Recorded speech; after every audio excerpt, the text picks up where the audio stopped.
আমার প্রিয় ভাইরা, পর্দার অন্তরালের মা ও বোনেরা, বলতেছিলাম মেয়েটি যখন আল্লাহ রাব্বুল আলামিনের কাছে খালেস নিয়তে তওবা করলেন, আল্লাহ রাব্বুল আলামিন মেয়েটির মুখের জবান খুলে দিলেন।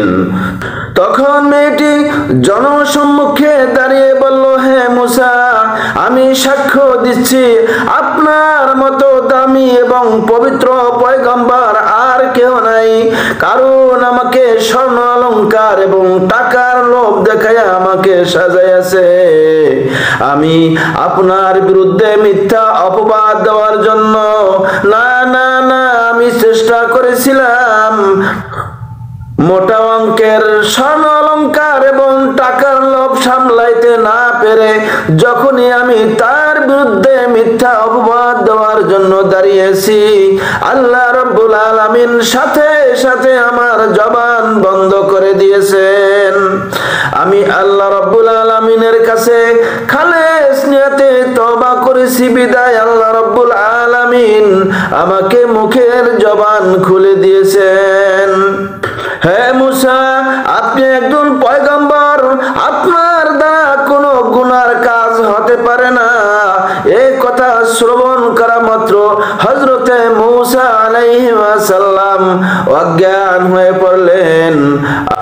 আমার প্রিয় ভাইরা, আল্লাহ রাব্বুল আলামিন পবিত্র কোরআনুল কারীমের 22 পারা সূরা আহজাব এর 69, 70 এবং 71 নং আয়াতের মধ্যে বর্ণনা করেছেন, ইয়া আইয়ুহাল্লাযীনা আমানু লা তাকুনু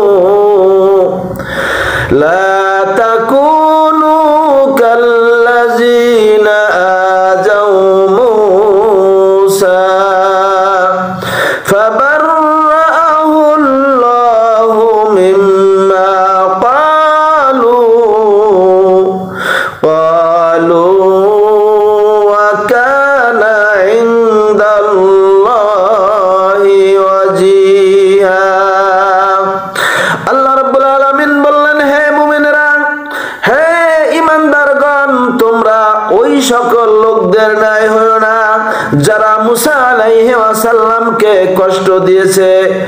নিশ্চয়ই খোদা তাআলা ওই সকল বিষয় থেকে তাকে পবিত্র রাখিয়াছেন, সেই সমস্ত বিষয় হইতে তিনি খোদার সমীপে পবিত্র ছিলেন। আল্লাহ রাব্বুল আলামিন বলেন, হে মুমিনগণ, আল্লাহকে ভয় করো এবং সঠিক কথা বলো। ইউসলিহ লাকুম আমালাকুম ওয়া ইয়াগফির লাকুম যুনুবাকুম, তাহলে তিনি তোমাদের আমল সমূহ কবুল করবেন এবং তোমাদের গুনাহ ক্ষমা করে দিবেন। ওয়া মান ইউতি'ইল্লাহা ওয়া রাসূলাহু ফাকাদ ফাযা ফাওজান আযীমা। যারা আল্লাহ এবং তার রাসূলের আনুগত্য করে তারা অবশ্যই মহা সাফল্য অর্জন করবে। আমার প্রিয় ভাইরা, হযরতে মুসা আলাইহিস সালামের যখন জ্ঞান ফিরে আসলো, আল্লাহ রাব্বুল আলামিনের কাছে প্রার্থনা করলেন, ও রাব্বুল আলামিন, তুমি মাটিকে আমার অনুগত করে দাও। সাথে সাথে আল্লাহ রাব্বুল আলামিন হযরতে জিবরাইল আলাইহিস সালামকে পাঠিয়ে দিলেন। জিবরাইল আলাইহিস সালাম বলল, হে মুসা, আল্লাহ রাব্বুল আলামিন মাটিকে আপনার অনুগত করে দিয়েছেন, আপনি ইচ্ছা করলে কারুনকে শাস্তি দিতে পারেন। তখন মুসা আলাইহিস সালাম কারুনকে লক্ষ্য করে বললেন, হে কারুন, তুমি মিথ্যা কথা বলিয়া আমাকে লাঞ্ছিত করিও না। ইত্তাকুল্লাহ, তুমি আল্লাহকে ভয় করো। তখন কারুন আরো রাগান্বিত হয়ে গেলেন। তখন মুসা আলাইহিস সালাম কারুনের প্রতি ইশারা করলেন এবং বললেন, ইয়া আরদু খুজি, হে জমিন গাড়িয়া লও, অর্থাৎ কারুনকে ধরো। সাথে সাথে কারুনের হাঁটু পর্যন্ত গ্রাস করে ফেলল। তখন কারুন ভীত হয়ে গেল, ভয় পেয়ে গেল এবং বলতে লাগলো, হে মুসা, আমাকে বাঁচাও, আমাকে বাঁচাও, আমাকে বাঁচাও। এবার মুসা নবী রাগান্বিত হয়ে বললেন, ইয়া আরদু খুজিহি, হে মাটি কারুনকে ধর, অর্থাৎ ধরার মতো ধরো। সাথে সাথে মাজা পর্যন্ত গ্রাস করে ফেলল। কারণ চিল্লায়া চিল্লায়া বলতেছিল, বাঁচাও, বাঁচাও, আমাকে বাঁচাও। তখন মুসা আলাইহিস সালাম বলল, এখন বললে কোনোই লাভ হবে না, আগে কেন ভাবো নাই? তাকে মুসা আলাইহিস সালাম বললেন, তাকে গ্রাস করে ফেলো। তখন কারুনের সিনা পর্যন্ত গ্রাস করে ফেললেন। তখন কারুন চিল্লায়া চিল্লায়া বলল, হে মুসা, আমি আর অপরাধ করব না, আমাকে ক্ষমা করে দাও, আর আমার সমস্ত মালামাল তুমি গরিব মিসকিনদেরকে বন্টন করে দাও। মুসা আলাইহিস সালাম বললেন, এখন বললে তো কোনোই লাভ হবে না, কারুনের গলদেশ পর্যন্ত গাড়িয়া গেল। তখন আল্লাহ রাব্বুল আলামিনের হুকুমে হযরতে জিবরাইল আলাইহিস সালাম কারুনের সমস্ত সম্পদ এবং তার দালান কোঠা সবই উপস্থিত করলেন।